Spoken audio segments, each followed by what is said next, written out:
MMF sagantaan tamsaasasa tullummaa ijattifaa seenaa durnu yaadachiisa MMF yaabonuuf jabeessa MMF yaabonuuf jabeessa.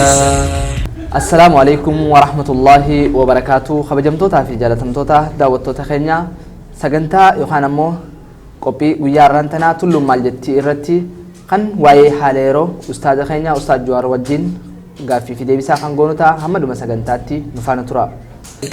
MMF sagantaan tamsaasasa tullummaa ijattifaa seenaa durnu yaadachiisa MMF yaabonuuf jabeessa MMF yaabonuuf jabeessa. Assalamu alaikum wa rahmatullahi wa barakatuh. Wa alaikum salam wa rahmatullahi wa barakatuh. Tole yeroo teegaa nu gubdee asitti nu argamtee nu wajjin gaaffii deebisaa godhuu keetiif ustaaz Jawaar galatoomi siin jenna. Silillee nasirratti naaf yeroo keessanii guddaa galatoomaa siin jedha.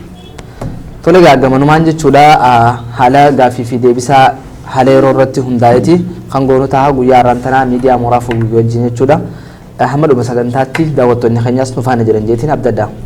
Hiriira bahuudhaan jechuudha yeroo hedduu guyyaa torbeen dabree lamaan kana keessatti jechuudha torbaan amma dura haala yeroo keessattuu waa'ee ummata muslimaa ilaalchisee masgidoonni gubachuu dhimmi muslimootaa waan adda addaati kaa ture. San irratti jechuudhaati hiriira bahuudhaan jechuun rakkoon ummata muslimaa irra gahaa jirtu ni dhaabbatte ni yaadda. Bismillahir Rahmanir Rahim. Alhamdulillahi Rabbil Alamin. Assalatu wassalamu ala Rasulillah sallallahu alaihi wasallam. Sallallahu alaihi wasallam. Taduraan duraati islaamni obsa qaba. Obsa adda rabbi isaanii adabaluun jaa itti aansuudhaan gaaffiitti na gaafate kallattumaan wanti takka illeen akka itti firamtu qabdi. San keessaa kaduraan duraati nagayaan islaamni maqaan isaa islaama jechuun nagaya jechuudha. Tarkaanfii duraa godhee malee islaamni tarkaanfii raadhumaa tagartee itti formaatti argatu hin goone gammatti. Hiriira bahuudhaan haga takka argachuunis ni mala. Haga takka formaata argachuunis ni mala, argachuu dhabuunis ni mala. Hawwaa kanatti ilaallu immoo akka ilaalcha hiyyaatti waan torbaan takkaa fi kana namni hiriira bahaa jira. Hagas immoo formaanni hin argamne fuulduratti yoo immoo bifa kanaan fattifoon ta'e haga takka parsantii waa xiqqoo ni argama jetii ilaa formaanni argama jetii yaada ammoo 90% ka argamatti hin fakkaatu jetii yaada maaliif mootummaan biyyattii akkuma agarru kanatti abbootiin dhimma kana raawwate haga ammaa tarkaanfii fudhatamuu dhabuun har'a guyyaa meeqa jirra har'a guyyaa 3 torbaan takka guyyaa 10 jechuudha haga ammaatti tarkaanfii barbaachisu fudhatamuu dhabuun hiriira wanni kun ka argamaa jee waan nama abdachiisaatii miti wallahu ta'ala a'lam. Tole haala yeroo hedduu takka jechuun wantoota nama gaddisiisuu keessatti illee ummata muslimaa masgidoonni adda addaa gubachuu manni rabbi wantoota baay'ee raawwatamaa jira. Gara muslimaatiin ammoo hijaatana kafalanna jeegaa ummanni muslimaa akkuma naa himaa jirtu muslima jechuun nagaa jechuudha jettee natti himaa jirta. Tole gaaffii lammadaa jechuudha hawaasni muslimaa kanneen biyya ambaa keessa jiran akka callee faffacaattee gargar babahan jechuudha. Haala akkamiin rakkoo ummata muslimaa irratti gahaa jirtu kana cinaa dhaabbatanii jettee yaadda? Bareedaadha. Taduraan duraati ummanni islaamaa qabiyya keessa qabiyya alaatis tokkummaa qabaachuu qabani.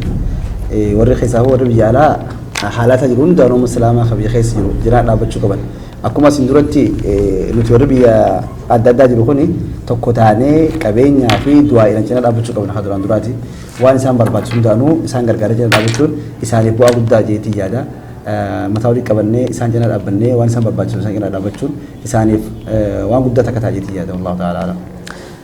Tole gaa'ee haalota jechuun namni tokko nama muslimaa tahee jechuun ummata muslimaa kanneen biyya keessattis haala adda addaa irratti dhimmi ilaalchisu jechuun haala kamiin kanneen biyya ambaa keessa jiran gargaaruu danda'anidha. Itti aansuudhaan jechuun gaaffiin xiyyeeta sadeessaadha. Bu'aan ibsee ejjennoodhaa qabu jechuun kanneen akkama fakkeenyaaf isinis torbaan dabre jechuudha keessatti baastanii dubbachaa turtan hawaasni muslimaa kanneen biyyoota biraa keessa jiran baasan jechuun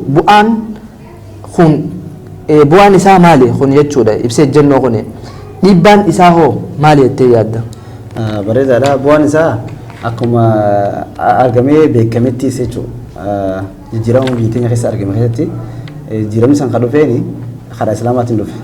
Abbaa fedhuu isaan beekuu danda'a. Maaliif warroottan sagaleen keenya haa dhageeffamtu dura waa'ee dhiibbaa majlisii fidee dhaabbateeti uummanni islaamaa bahee sagalee itti nyaadha gammatu jechuudhaani hiriirri kun akka namni kun bifa nagayaatiin sagalee isaa gaafatu mirga isaa gaafatu taasifamee ture achi dhaabbateeti warrootan qeerroolee achi dhaabbateeti qeerroo fi qeerroolee waan kana gartee hojiirra oolchitee bifa saniin furmaanni kun dhufeef jechuudha haga takka illee taatu jechuudha ammallee nuti abdii qabnu bifuma saniin jechuudha furmaanni ni argamaa bifa saniin haalata takka takka haalli mijaawaa jenneeti abdii qabna.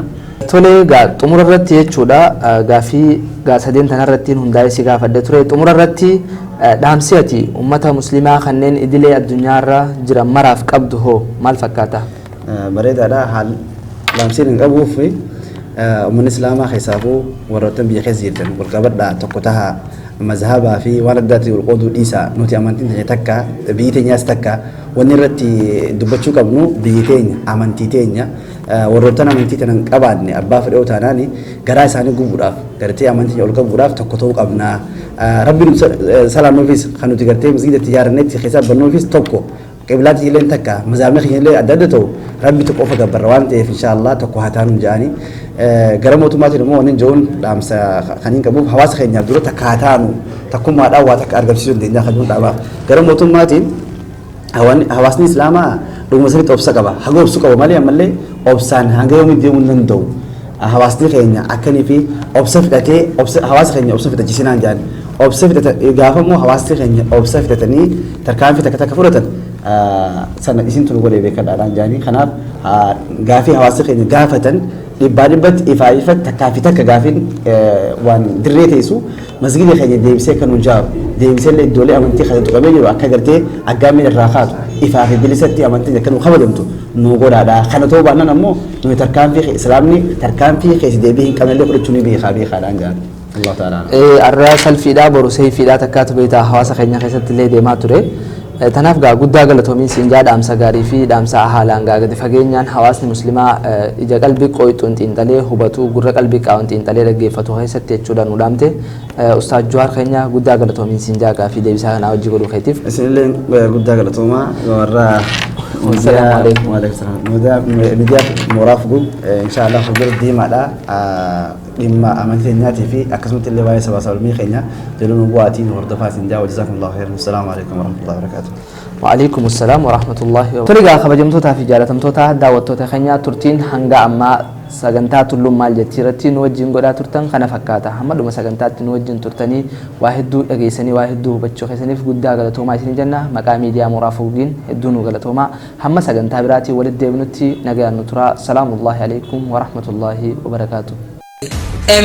MMF sagantaan tamsaasasaa tullummaa ijattifaa seenaa durnu yaadachiisaa MMF yaabonuuf jabeessaa MMF yaabonuuf jabeessaa.